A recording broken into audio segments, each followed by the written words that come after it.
So tell me about Amber on Huge. Amber Stoltz is probably the most determined girl at camp. She came to camp for all the right reasons. She wanted to lose weight, and she saved up all of her money to get to camp.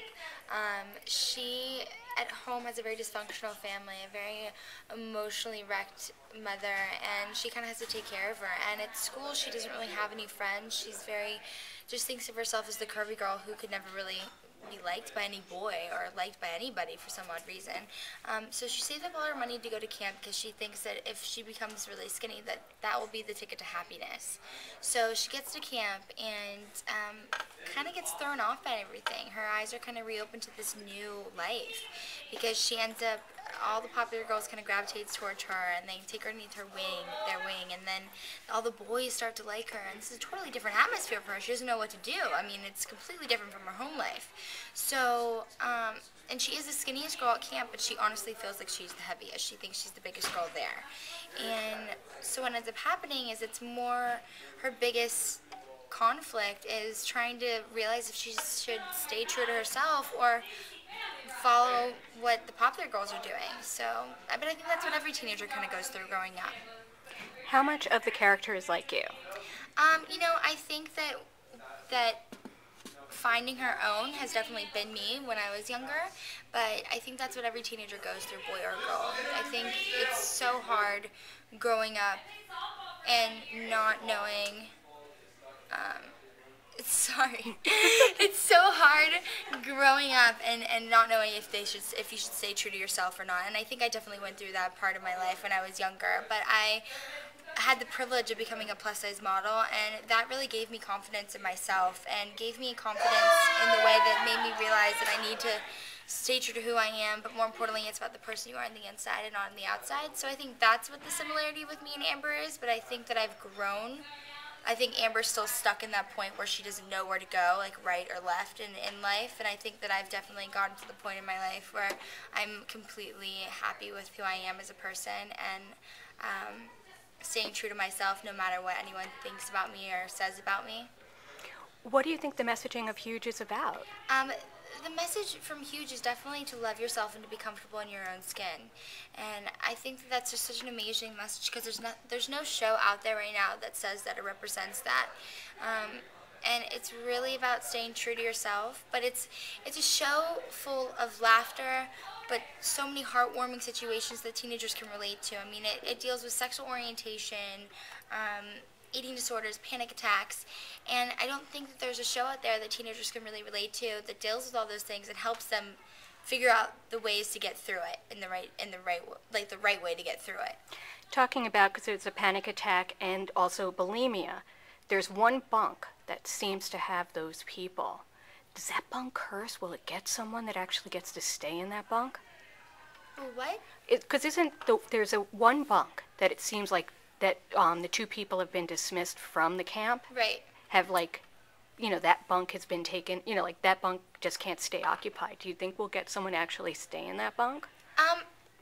We'll have to see. We will have to see. And talking about relationships for your character, the guys are all in love with you, but you have one guy that you seem to be interested in. Of course, I go for the forbidden love. I have a huge crush on the counselor who plays, his name's George, who's played by Xander Eckhouse. So you're just going to have to see what happens. So will we see you with any guys, or we're going to have to wait? You're going to have to wait.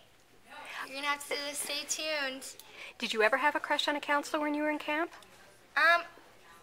Did you go to camp?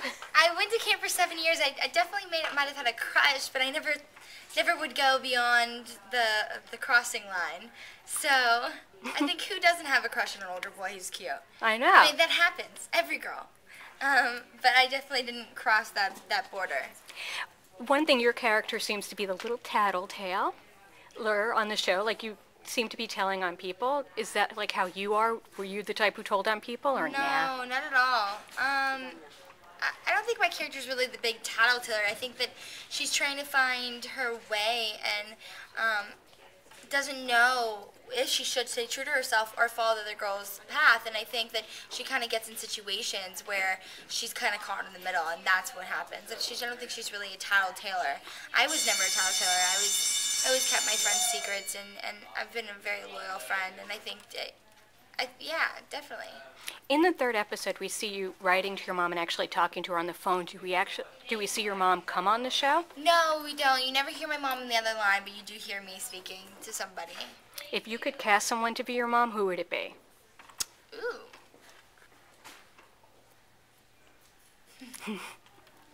Wow. I don't know. I would say Meryl Streep just because I really want to work with her, but I don't really know if she'd really do television. She wouldn't probably be right for that role at all. But Yeah, she could. I don't know. I really don't know. Oh, that's a good question. Thanks. I got to think about that one. Switching gears from your mom to your dad. Yes. You guys also have a show coming up on A&E this summer. We do. Can you tell me about that show? It's just a show about me, my dad, and my sister. It's about our careers, but also kind of to prove the tabloids wrong. I think that the biggest misconception is that we're kind of an unpieced family, when in reality we're all best friends and we're all so close to each other. And I think the one thing that just bugs us the most about the tabloids is saying that our dad's a bad father or that they're not there for us, when that's the biggest lie out there, because we are just one big, happy, loving family. And it's so funny because we cry so much on the show, on the A&E show, because we tell each other how much we love each other, and we're such an emotional family, I feel like. But it's great because it ties into Huge. I mean, it talks about our careers, me and my sister's singing band called Bella Vita, but also about what my dad's doing and me getting Huge, and they show me coming on set and all that kind of stuff. So, yeah. That had to be fun to incorporate into the show. Of course. What about your singing group? Can you tell me, do you have an album? What type of music do you all sing? It's electropop, and we're in development to do an album right now. Actually, on July 11th, my dad's doing a show in Austria, and me and my sister are debuting there. So, yeah. Wow, that's got to be fun. It's going to be amazing. It's going to be so much fun. What type of advice has your dad given you about acting and singing? I think the biggest advice my dad's ever given me about acting is actually in the audition room. I think that a lot of times when you go into an audition room, it's kind of intimidating because you're looking at the girls next to you who are up against the same role. But the biggest advice he's given me is that when I'm praying for myself, going, okay, it's going to be okay, you're going to do well, you're going to do your best, also pray for the girls who are going up against me, because they're in the same boat as me, and it's really up to the casting directors, and they can't put it on yourself or the other person that's next to you. It's just whoever has that envision of that person. And when you told your dad, I want to be an actress and I want to be a singer, what was his reaction? He's known this since I was a baby. So he always said, follow your dreams, and it didn't matter what it was. He would support me with anything, and I think that he was ecstatic because I'm following in his footsteps. But he's definitely known that I've wanted to do this since I was a little girl, so it wasn't a surprise for him. One last question about your dad. He has the Comedy Central roast coming up. Are you afraid of anything, or is there anything you would want to roast your dad about? No, I'm not afraid. I'm so excited, to be honest with you. I mean, it's just going to be so much fun, and it's just going to bring a lot of great things out in the open that we can just laugh about and joke about. It's going to be so much fun. I can't wait. Oh, my God. Are you going to roast him, or are you going to just sit in the audience? I think I'm just going to sit in the audience for this one. I think he's going to get roasted a little bit too much for me to handle, but it will definitely be a fun night. He's going to handle it with grace, so. Now, back to Huge. Have you gotten any letters about people saying, you are such a positive influence because of you getting the message to be proud of who you are and how you look? I have, and I think that's just beautiful to me. I think it's just lovely to know that I'm putting out this message. Not me putting out this message, that Huge is putting out this message. I mean, before I even got the role, I was so excited that there was a show out there that's saying it's okay to be voluptuous, it's okay to be plus size, but more importantly, it's okay to be yourself.